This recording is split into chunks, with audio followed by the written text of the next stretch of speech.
Undercover CEO found a janitor sleeping in the supply closet. What he discovered changed everything. "Please, do not open that door." The voice came from behind the supply closet, muffled, fragile, almost frightened. Isaac Carter froze in place. He had been walking the dim, narrow hallway of the B2 service level, clipboard in hand, pretending to check pipe insulation. The corridor was silent, aside from the occasional flicker of an overhead light and the mechanical hum of distant hotel systems. Until now. He glanced toward the closet, an old metal storage unit bolted into the far corner of the hallway. The latch trembled, just slightly, with a soft clicking noise. Tap, tap, tap. Like fingernails brushing against steel. Isaac tilted his head, eyes narrowing. He waited. Another soft thud came from within, followed by the faint creak of weight shifting. His heartbeat quickened. He stepped closer, boots landing quietly on the industrial tile floor. The air smelled of bleach and dust, the scent of old rags and chemical cleaner lingering. He reached out and touched the cool handle. "Hello?" he said, firm but calm. "Is someone in there?" No answer. The door jolted, just slightly, as if something inside flinched. Isaac took a breath, adjusted the collar of his navy moon maintenance jacket, and pulled the door open. The hinges groaned. The metal door swung wide. Something fell out. A girl, no, a woman, collapsed into his arms. "Whoa!" he gasped, catching her instinctively. She was light, almost weightless. Her head slumped against his shoulder and her arms dangled limply by her sides. He staggered back, half a step, but held firm. She was wearing the hotel janitor's uniform, gray, wrinkled, stained at the elbows. Her blonde hair was tangled, her face pale and slick with sweat. Her breaths were quick and shallow. The smell of antiseptic clung to her like she had been living in bleach. Isaac looked down at her, stunned, unsure of what he was seeing. Then her eyelids fluttered open. Wide, glassy blue eyes stared back at him, panicked. "Please," she whispered, her voice cracking. "Please do not fire me." Isaac froze. The words hit him like a cold splash of water. The girl was trembling. Her fingers clutched weakly at the front of his jacket before sliding away.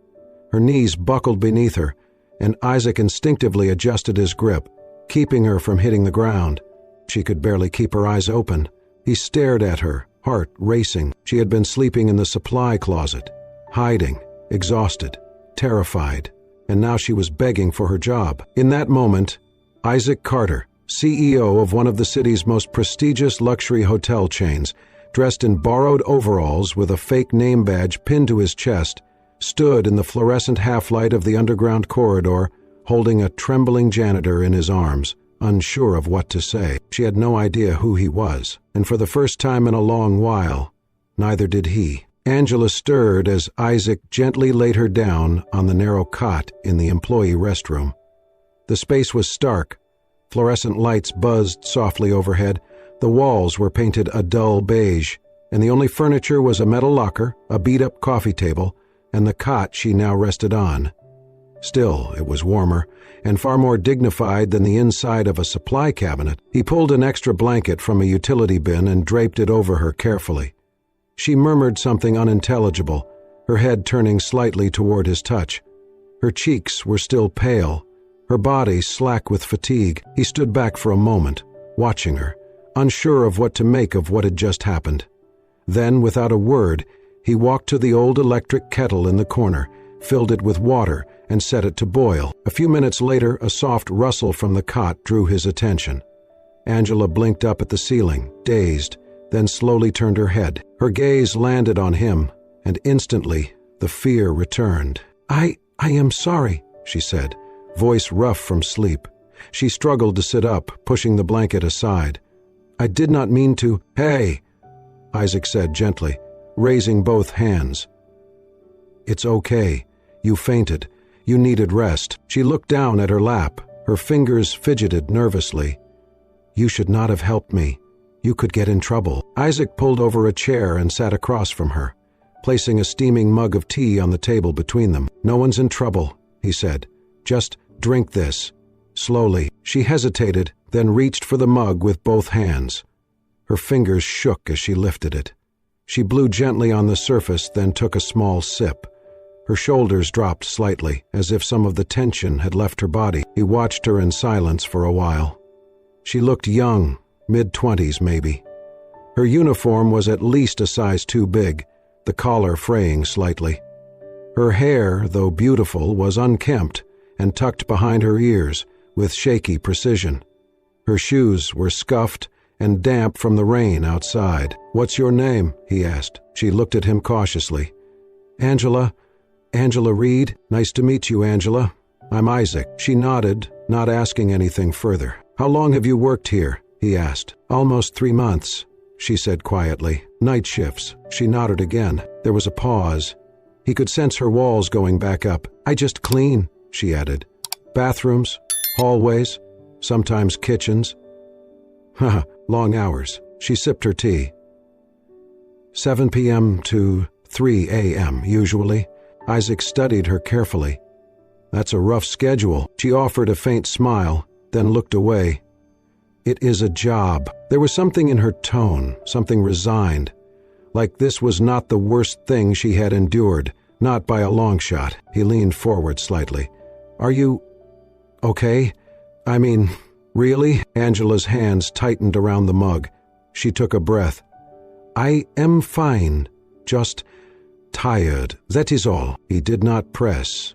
He knew that tone, the one people used when they were trying very hard not to fall apart in front of someone else. "Do you live far from here?" he asked casually. A pause. "I manage," she replied, her voice quiet. "Sometimes I stay with a friend. Sometimes—" She stopped. Isaac did not need her to finish the sentence. He already knew. He looked at her again, really looked at her, and not just at the uniform or the exhaustion in her eyes. There was something else. Despite everything, her gaze was sharp, her voice articulate, her presence composed. This was not someone careless or lazy. This was someone surviving. He stood up, walked to the cabinet, and pulled out a small brown paper bag. Inside were some homemade oatmeal cookies he had brought earlier for himself, a rare indulgence in his late-night rounds. He placed the bag on the table in front of her without a word. Angela blinked at it, puzzled. "I made them," Isaac said casually. "Not great, but edible." She opened the bag slowly. The smell of cinnamon and brown sugar filled the air. Her face softened just a little. "And—" He reached into his pocket and took out a folded note. He placed it next to the cookies. "In case you ever forget. We all need somewhere to rest sometimes. That doesn't make us weak." Angela looked at the note, her eyes blinking fast. She did not speak. Isaac turned to leave, letting her have the space she clearly needed. He paused at the door. "You're not in trouble, Angela," he said softly. "Not with me." Then he stepped out, letting the door fall gently shut behind him. Isaac found himself watching her more than he intended. Angela never seemed to notice. She moved through her shift with quiet focus, methodical in everything she did. She scrubbed floors with slow, steady strokes, wiped tables as though they held memories, and lined up chairs with a precision that bordered on reverence. She never rushed, never complained, never checked her phone. To most people, it might have looked like she was simply doing her job, but Isaac saw something else. There was a gentleness to her movements, like she was caring for someone, not just things. Like every tile she polished, every corner she dusted, carried meaning. It reminded him of how his mother used to fold his shirts when he was little, like even the smallest tasks deserved tenderness. One night, around 11 p.m., he spotted her in the south hallway near the guest suites. An elderly guest was trying to maneuver his wheelchair on the thick carpet. Isaac stood back, curious what she would do. Angela approached without hesitation, knelt down beside the man, and spoke to him softly. She smiled, adjusted his footrest, then pulled from her cart a folded item, a hand-knitted, faded scarf in a muted shade of blue. She wrapped it gently around the man's shoulders. "There," she said, her voice just loud enough to carry. "Now you look like someone who's been loved his whole life." The old man chuckled, his eyes crinkling. "I have been, but not for a while." Angela smiled again, and Isaac watched as she guided him slowly down the hall, step by step, as if it were the most important thing she had to do that night. It stuck with him. Every shift afterward, he noticed more. Angela clocked in precisely on time and disappeared down the same dim corridors without fanfare. She worked the graveyard shift, avoided the staff lounge, and never took long breaks. Every evening, when her shift ended, she did not leave through the front door. Instead, she would slip down the service hallway on the east side of the hotel, heading toward the old equipment storage, a section with no active surveillance. He did not confront her. Not yet, but the questions in his mind grew louder. Was she living in the hotel, sleeping on site, hiding something? He started staying later than usual, timing his walks to coincide with the end of her shift. She never noticed, or if she did, she said nothing. Well, then, one night, around 3:10 a.m., he saw her again. She emerged quietly from the janitor's closet near the loading dock, holding a folded blanket under one arm and a small photo frame in the other. She did not see him standing in the shadows. She moved down the hallway like a ghost, silent and slow, the soles of her worn shoes barely making a sound. She disappeared into the old supply room on B2. Isaac waited. 5 minutes passed. 10. Finally, curiosity overtook restraint. He followed the hallway, moving slowly until he reached the door of the supply room. The light inside was dim, filtered through a broken panel in the ceiling. He reached for the door but stopped. Through the crack in the doorframe, he could see just enough. Angela had spread a stack of clean towels into a makeshift bed. She sat on top of them cross-legged, her back to the door, the small picture frame clutched tightly in her hands.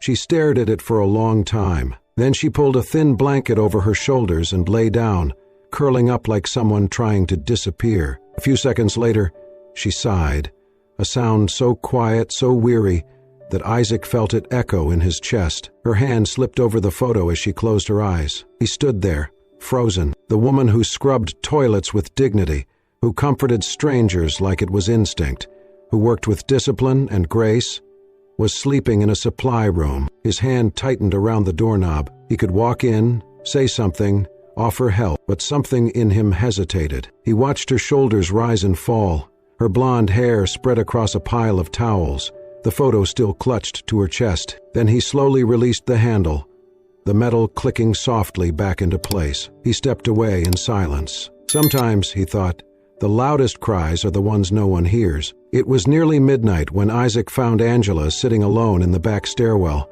her legs pulled up close to her chest, arms wrapped tightly around them. The cold concrete steps did little to insulate the space from the night chill, but she did not seem to mind. He hesitated at the top of the stairs before descending slowly. "I thought this was the one place no one else came," she said, without turning around. Isaac stopped halfway down the steps, watching her back rise and fall with a steady, practiced breath. "I'll leave you alone if you want," he offered. She shook her head. "No, you can stay. It's just quieter here." He sat 2 steps below her, close enough to speak, far enough not to intrude. They sat in silence for a while, the air between them thick but not uncomfortable. Angela stared at the peeling paint on the opposite wall, her eyes distant, unfocused. "I used to dream about stairs like this," she said softly. Isaac tilted his head. "What do you mean?" She smiled faintly. "Hospitals, medical schools, all those old buildings with echoing hallways and polished stairwells. I used to think I'd walk them wearing a white coat, carrying charts, saving lives." He looked at her, surprised. "You studied medicine?" She nodded once, slowly. 2.5 years at Boston Medical. I had a full scholarship, top of my class. He waited, knowing not to interrupt. "My dad died when I was 12. My mom raised us alone. She worked 2 jobs just to keep my little brother and me fed. He's autistic. Not mild. He's full-time care, nonverbal, bright, but trapped. I always wanted to fix things for them." Her voice trembled at the edges now, but she pushed on. "I studied hard, applied for everything, worked weekends. Got in. I was going to be a pediatric neurologist. That was the dream. But then," she trailed off, her lips pressing into a thin line. Isaac said nothing, letting the silence hold her words. "She got sick again," Angela continued. "Mom, breast cancer, stage 4. It came back fast. Aggressive. I tried to keep going, classes by day, hospital by night, caring for Dylan in between, but the bills kept growing. The time kept shrinking." She paused, a breath catching in her throat. "She passed in my 3rd year. I missed 2 exams to be with her. They wouldn't let me make them up. I lost my scholarship, then my lease, then everything." Isaac swallowed hard. "I sent Dylan to live with a friend of hers across town. I took the night job here because it paid cash and no one asked questions. I told myself it was temporary, just until I could figure it out. Just a month, maybe 2. Angela laughed softly, bitterly. "It's been almost a year." He turned to her, but she still would not meet his eyes. Instead, she pulled something from the pocket of her janitor's jacket. A small, crumpled vinyl wallet. From it, she carefully unfolded a tattered student ID. The edges were worn, the colors faded. Her photo showed her younger, smiling, hair pulled neatly back. She held it out to him. "I keep this," she said quietly, "not because I still think I'll get back there, but because it reminds me I was once someone who believed I could." Isaac took the card gently, staring at it for a long moment. Her name, Angela Reed, printed neatly beneath the logo of the university. He handed it back to her without a word. Angela tucked it away carefully, like it was the last fragile piece of a life that no longer belonged to her. "I don't steal. I don't lie. I just try to stay invisible," she whispered. "People don't help what they cannot see." Isaac's chest ached, and for the first time, he felt the full weight of how little he truly knew about the lives that moved quietly around his empire of polished marble and 5-star lobbies. "I see you," he said, softly. Angela looked up at him then, her expression unreadable, but for the first time she did not look away. They fell into a rhythm neither of them planned. Every night after her shift ended and before his inspection rounds concluded, Angela and Isaac would meet on the back stairwell near the service elevator, a forgotten corner of the hotel where no one ever came, quiet and dim and unimportant, just like them. Angela always brought 2 paper-wrapped sandwiches, one for herself, one she offered with a shy, almost embarrassed glance. Isaac never refused. In return, he brought little things, a shared thermos of hot tea, a bar of chocolate, a boiled egg with salt packets. They never made a big deal of it. It just became theirs. They talked. Angela asked him about his old job, and he invented a background in maintenance at a hotel in Cleveland. Truth mixed with lies, enough to hold together. He hated deceiving her, but he needed time. Time to understand her, to see the truth without the filter of position or power. In return, Angela shared pieces of herself, slowly, cautiously. She told him stories about her brother Dylan and how he used to fume every time he wanted something instead of using words. She talked about her mother's terrible baking and how they used to laugh over burnt cookies. Sometimes she would trail off mid-sentence, as if catching herself getting too close. Isaac never pushed. He simply listened. One night, as she wiped her hands on her apron, Angela looked at him and said, "You clean windows wrong." He blinked. "Excuse me? Your strokes are circular. You need vertical passes, down, not around, less streaking." He raised an eyebrow, amused. "You're telling me I've been cleaning windows wrong for 30 years? I am telling you you've been cleaning windows wrong since the first day you picked up a rag," she replied, grinning. He laughed then, real and open. "Fine. Show me." And she did. Right there, with a spare rag and a glass panel on the stairwell door, she demonstrated.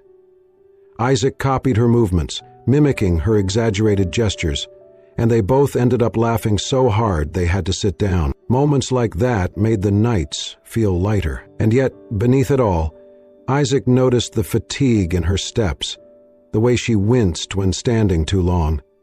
He watched her limp slightly on her left foot after long shifts, her shoes too worn, the soles peeling. So, he did something. Quietly, without telling her, He bought a pair of sturdy, weatherproof work shoes, black, supportive, a half size up, just as she needed.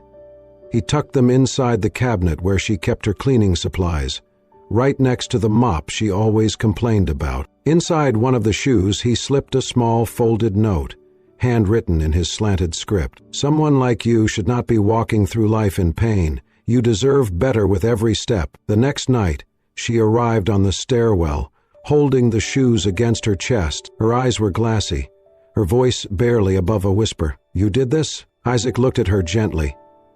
"You work hard. It is the least someone could do." She lowered herself onto the steps beside him, her fingers tracing the edge of the shoebox. Her walls, so carefully built, began to crack. Then, suddenly, Angela broke. Tears spilled down her cheeks before she could stop them. Not from exhaustion, not from loneliness, but because, for the first time in so long, someone saw her. "I do not cry," she whispered, wiping at her face with the back of her hand. "I stopped doing that a long time ago." "You do not have to stop here," Isaac said softly. She turned to him, eyes red, face flushed, but there was something else behind her tears. Relief. And maybe, just maybe, something beginning to look like hope. The morning shift was not supposed to start for another hour, but the commotion in the service hallway made it feel like midday. Angela stood frozen, her back against the supply closet door, her belongings, blanket, picture frame, a worn hoodie, spilled across the floor in front of her. Two supervisors loomed nearby, one holding a clipboard, the other tapping impatiently on a phone. "We found her sleeping here again," the senior manager said sharply. "Third time. That's grounds for immediate termination. Company policy is very clear." "I told you it was just for a moment," Angela interrupted, her voice trembling. "My feet were in pain. I just needed to sit. I did not mean to sleep, I swear." "No one is paying you to nap in closets," the woman snapped. "You are done here." Angela's face crumpled. She bent down to collect her things, hands fumbling with the photo frame, her cheeks burned with shame. Then a voice cut through the air, calm but firm. "That will be enough." All eyes turned. Isaac stood at the end of the corridor, still wearing the Navy maintenance jacket, his hair damp from the rain outside. He walked forward with a quiet confidence that stopped everyone in their tracks. "Who are you?" the supervisor asked, irritated. Isaac's eyes didn't leave Angela. "Step away from her." The manager hesitated, frowning. "Excuse me? Are you in charge of this department?" Isaac reached for the zipper at his collar and slowly unzipped the jacket, pulling it off and revealing the crisp white dress shirt underneath. He removed the badge from his chest and let it fall to the floor. He straightened. "My name is Isaac Carter," he said clearly. "I am the CEO of this hotel group." Silence. One of the younger staff members dropped their clipboard. A janitor nearby stifled a gasp. Angela stared at him, stunned. Her mouth opened, then closed again. "I have been here undercover for several weeks," Isaac continued, his voice even. "I've seen enough to know what needs to change. But this," he gestured toward Angela, "is not what's wrong with this place." He turned to the supervisors. "You will not fire her. She is not the problem. She is the reason this place still has a soul." The manager's face paled. "Sir, you're dismissed. I will speak with you later." The hallway emptied faster than anyone could blink. Isaac turned to Angela, who still had not moved. She looked at him like he was someone she had never seen before. "Angela, stop." Her voice was low, not angry, not loud, just broken. "You lied to me," she whispered. He stepped closer, cautiously. "I never lied about who I was to you. I just did not tell you everything. You needed to pretend you were someone else to see how people like me really live," she said, eyes brimming. "You listened to my stories, you took my food, you sat beside me every night. You made me think—" her voice cracked. "You made me think I wasn't alone." Isaac reached out. "Angela, I meant every word. Everything I felt was real, is real." She took a step back. "Do you know how hard it is to trust someone when the whole world already looks through you?" she asked, her voice shaking. "And then the one person who saw you turns out to have been standing behind a mask the whole time." She clutched the blanket to her chest. tears now freely streaming down her face. "I told you things I never said to anyone," she whispered. "I showed you who I was, and I saw you," Isaac said quietly. "Every part, even the ones you tried to hide." But she shook her head. "I do not know who you are anymore." Then, without another word, she turned and walked away, her steps quick, her shoulders stiff, her face streaked with pain. Isaac did not follow. He stood alone in the hallway, surrounded by silence and regret, the mask in his hand now useless, because the one person he most wanted to see him had already turned away. Angela left the hotel without saying a word. No dramatic exit, no final glance, just silence. Her chest felt hollow, like all the air had been taken from the room the moment Isaac revealed who he truly was. It was not the deception that crushed her, it was the hope.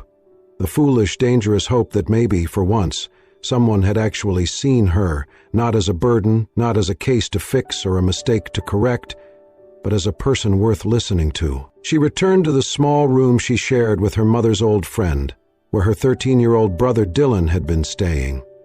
The space was cramped, sparsely furnished, and smelled faintly of detergent and old wood. Dylan sat cross-legged on the floor, building something intricate with colored blocks, his head tilting at a familiar angle when she entered. He did not speak. He rarely did. But his eyes lifted to hers, and they held that same wordless comfort, that unspoken question, "Are we still okay?" The next morning, Angela took Dylan to his scheduled assessment at the Early Intervention Center, one of the few appointments she had scraped together enough money for. But the moment they stepped inside, she knew something was off. The center was immaculate, far more advanced than the ones she could afford. Glass-walled classrooms lined the halls, each filled with children receiving one-on-one attention from highly trained specialists. Soothing music played in the waiting area. Every detail felt impossibly beyond her reach. She approached the front desk with hesitation. "I think there's been a mistake," she said. "My brother, Dylan Reed. We had an appointment, but I can't afford this place. I only filled out an intake form online." The woman at the desk smiled and handed her a sealed envelope. "We've been expecting you. This is for you." Angela opened it slowly. Inside was a comprehensive treatment plan for Dylan. Personalized therapy, weekly sessions with a behavioral specialist, speech training, even parent counseling support. Every service had a check mark beside it, each followed by the word, "paid." She flipped to the final page. There, written in familiar, slightly slanted handwriting, was one simple sentence. "No one can study well when their little brother is being left behind by the world." Her breath caught. Her fingers tightened on the edge of the envelope. It was Isaac. There was no signature, but she would have known that handwriting anywhere. And the truth of it hit her harder than anything he had ever said aloud. While she had been questioning his sincerity, mourning the loss of trust, he had been helping Dylan, quietly, without asking for credit or thanks. As she helped Dylan put on his coat, something slipped from the inside pocket. A pair of brand-new shoes, small, sturdy, child-sized, slid out onto the bench. She picked them up with shaking hands. Same brand, same color, the same thoughtful practicality of the shoes Isaac had once given her. That night, she could not sleep. Her thoughts circled and spun, trying to reconcile the lie she thought she had uncovered with the truth he had never spoken. She realized then that sometimes people wore masks not to deceive, but to protect the fragile parts of themselves. The parts that still believed in good, in change, in people like her. Just before sunrise, Angela returned to the hotel. She did not go inside. Instead, she walked quietly to the side entrance near the executive offices and left a small canvas bag in front of the CEO's door. Inside the bag was the pair of work shoes Isaac had given her, scuffed now, worn from months of hard steps, but still intact. Next to them, a neatly packed lunch she had cooked herself, still warm in a glass container wrapped in a dish towel, and nestled between them a small folded note. A doctor's Beethan note. She wrote only one sentence. "I learned how to walk alone, but if you are still standing there, I'd like to try again, on these feet, with you. Isaac found the bag just after dawn, resting outside the glass door of his office. The hallway was still, hushed in the quiet before the city stirred.